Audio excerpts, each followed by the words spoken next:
Pakistan cricket board को टी20 world cup 2024 की इबरतनाक शिकस्त के बाद कप्तान बदलने का मशवरा दिया जा रहा है, तो कोई ये कह रहा है कि फ़खर जमान को पाकिस्तान का नया टी20 कैप्टन होना चाहिए। इसके ऊपर बात करेंगे कि ये मशवरा किस जानिब से आया है और इस पर कितना अमल दरामद मुमकिन है। और दूसरी जानब एक बड़े प्लेयर्स की जानिब से एक बड़ा दावा सामने आया है कि बाबर आजम दर हकीकत टी20 फॉर्मेट के प्लेयर ही नहीं हैं, उनकी जगह ही नहीं बनती है। उसका भी जायज़ा लेंगे और हारिस रऊफ़ का एक तमाशाई के साथ उलझना, ये क्या सीन है, उसके ऊपर भी बात करते हैं। जबकि चारों मेडन ओवर्स कराकर एक नया वर्ल्ड रिकॉर्ड कायम हुआ है।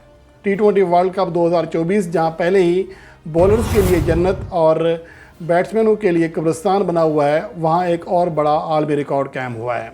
ये तमाम चीज़ें डिस्कस करते हैं और हारिस रऊफ़ से इस रिपोर्ट का आगाज़ करते हैं कि पाकिस्तान टीम जब हारती है तो फिर इस तरह के मसाइल सामने आते हैं, तमाशाई रिएक्ट करते हैं और जो खिलाड़ी हैं वो भी अपने गुस्से पर काबू नहीं पाते, तो जिसकी वजह से ऐसी सूरत सामने आती है।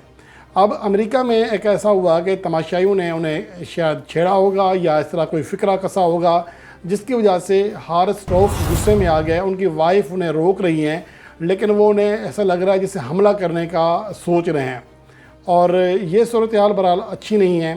खिलाड़ी जो हैं वो भी ज़ाहिर इंसान होते हैं, गुस्सा एक हद तक या तनकीद एक हद तक ही कबूल की जा सकती है, लेकिन दूसरी जानिब उन्हें इस बात का भी अंदाज़ा होना चाहिए कि यही जो लोग होते हैं, यही फैंस होते हैं, हमें इतनी इज़्ज़त देते हैं, हमें सर पर बिठाते हैं जब हम जीतते हैं, तो हारने के बाद अगर उनका रिएक्शन आ रहा है तो थोड़ा ख़ुद को कूल रखें।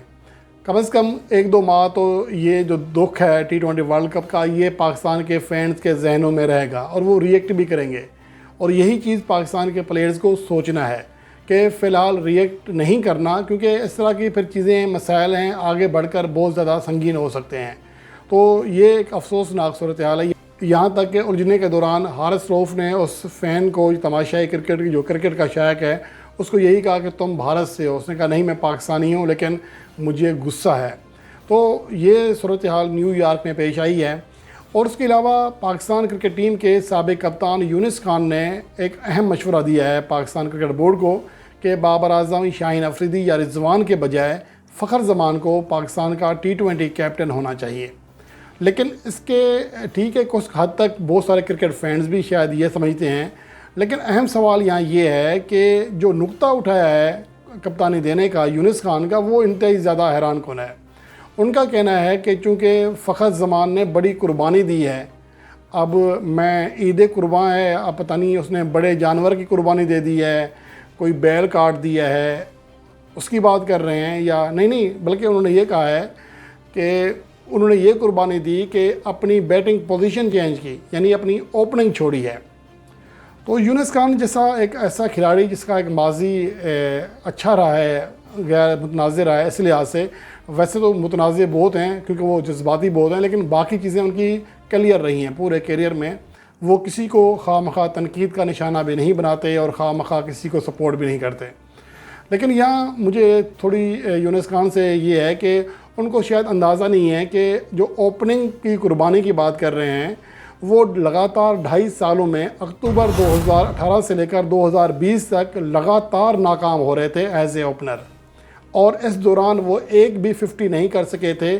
सिर्फ एक बार 30 रन की हद पार की थी जब 36 रन उनकी जानिब से बना था, और मजमूई तौर पर सिर्फ 11 रन फी इनिंग्स की एवरेज थी और 109 का स्ट्राइक रेट था, जो बहुत ही कम परफॉर्मेंस है।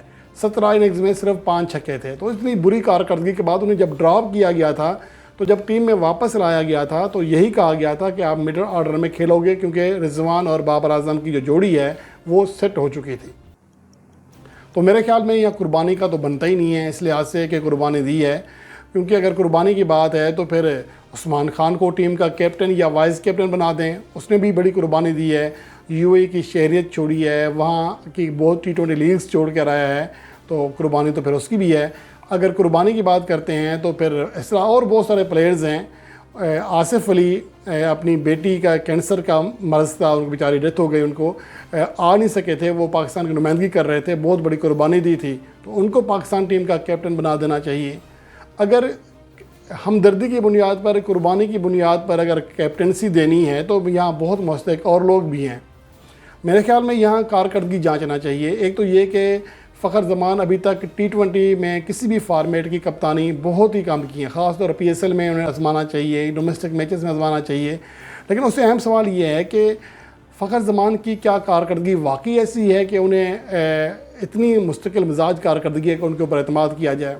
मेरे ख्याल में अगर उनकी आप आखिरी 4-5 इनिंग्स देखें, इंग्लैंड के खिलाफ आखिरी मैच में 9 रन्स किए, T20 वर्ल्ड कप के पहले मैच में USA के खिलाफ 11 रन्स किए, इंडिया के खिलाफ 13 रन्स किए, कनाडा के खिलाफ 4 रन्स किए और आयरलैंड के खिलाफ 5 रन्स किए। तो ये उनकी परफॉर्मेंस है। आखिरी 5 इनिंग्स में वो एक बार भी 15 रन्स की हद पार नहीं कर सके। और जहाँ तक बड़े इवेंट्स की बात है तो T20 वर्ल्ड कप की तारीख में वो सिर्फ एक 50 बना चुके हैं। अब तक वो 11 मैचेस खेले हैं और ऑस्ट्रेलिया टीम के खिलाफ T20 वर्ल्ड कप 2021 का सेमीफाइनल था जिसमें वो 55 रन बनाने में कामयाब रहे थे।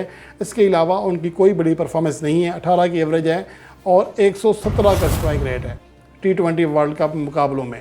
और उसके साथ साथ एशिया कप के अगर T20 फॉर्मेट की बात करें तो 6 मैचेस में सिर्फ 96 रन हैं, 53 उनका बेस्ट स्कोर है, 16 की एवरेज है और 103 का स्ट्राइक रेट है, जो कि आजकल वनडे फॉर्मेट में होता है।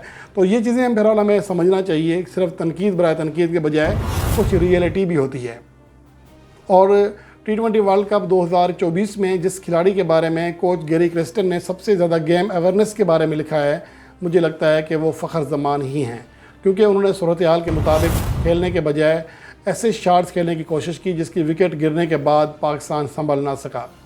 तो ये चीज़ें हैं। बहरहाल अब यूनुस खान की अपनी राय है, उसको अहमियत देनी चाहिए। फ़खर ज़मान टीम का मुस्तकिल रिकॉर्ड ज़रूर है, लेकिन उनकी कारकर्दगी में तसलसल कभी भी नहीं देखा गया। अब उसके बाद आ जाते हैं वीरेंद्र सहवाग के ऊपर, जो एक बड़ा बयान दे रहे हैं। वो कहते हैं कि पाकिस्तानी कप्तान बाबर आजम की दर हकीकत T20 फॉर्मेट में जगह ही नहीं बनती है। वो बहुत ही महफूज शॉट खेलते हैं, ऐसे शॉट्स खेलते हैं जिसमें विकेट गिरने का चांस ना होने के बराबर होता है, और एज ए कैप्टन भी उनके फ़ैसले बहुत गलत हैं। जहाँ तक एज ए कैप्टन उनके गलत फैसलों की बात है तो उससे तकरीबन सब मुत्तफ़िक हैं कि बाबर आजम की कप्तानी में 4 साल गुजरने के बावजूद कोताही बहुत बढ़ गई है। T20 वर्ल्ड कप 2024 में ये चीज़ हमने बाहर देखी।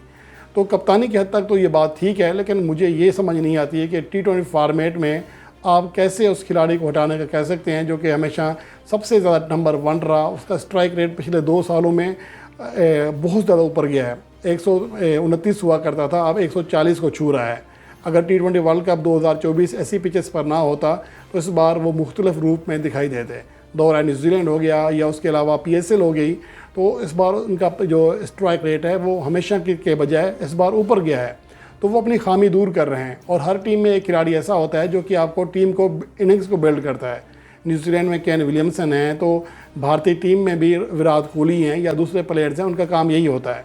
तो ये बराबर उनकी अपनी सोच है, वो किस वजह से ये कह रहे हैं, लेकिन ये बात मेरे ख्याल में गलत है कि उनकी T20 फॉर्मेट में जगह ही नहीं बनती। और उसके अलावा T20 वर्ल्ड कप 2024 जहाँ बॉलर्स के लिए जन्नत और बैट्समैनों के लिए कब्रिस्तान है, वहाँ एक ऐसा कारनामा सर अंजाम दिया गया है जिसकी शायद हम तवक्को नहीं कर रहे थे। ठीक है, यहाँ बॉलर्स को सपोर्ट बहुत मिल रही थी, लेकिन न्यूजीलैंड के फास्ट बॉलर फर्गूसन उसने ऐसी बॉलिंग कारकर्दगी का मुजाहरा किया पापुआ न्यू गिनिया के ख़िलाफ़ कि इनिंग्स के 4 ओवर्स मेडन फेंके और 3 विकेटें हासिल की। आज तक T20 वर्ल्ड कप की तारीख में कभी भी ऐसा नहीं हुआ था कि कोई बॉलर अपने कोटे के 4 ओवर्स मेडन कराए। और मजमूई T20 इंटरनेशनल तारीख देखें तो इससे पहले सिर्फ एक बार ऐसा हुआ था कि कोई बॉलर अपने कोटे के 4 ओवर्स मेडन कराने में कामयाब रहा, जो कि एसोसिएट टीमों का मैच था। पनामा के ख़िलाफ़ कनाडा के साद बिन जफ़र ने 4 ओवर्स में 2 विकेटें हासिल की थी बग़ैर कोई रन दिए, और ये 2021 की बात है। तो उसके बाद अब लोकी फर्गूसन ने ये कारनामा सर अंजाम दिया है। बहरहाल लोकी फर्गूसन की ये कारकर्दगी हमेशा याद रखी जाएगी, बजाय इसके कि ये पिचेस कैसी थी, हरीफ टीम कौन थी, लेकिन ये बात हमेशा याद रखी जाएगी कि T20 वर्ल्ड कप की तारीख में अगर किसी बॉलर ने अपने कोटे के 4 ओवर्स मेडन कराए थे तो वो लोकी फर्गूसन थे।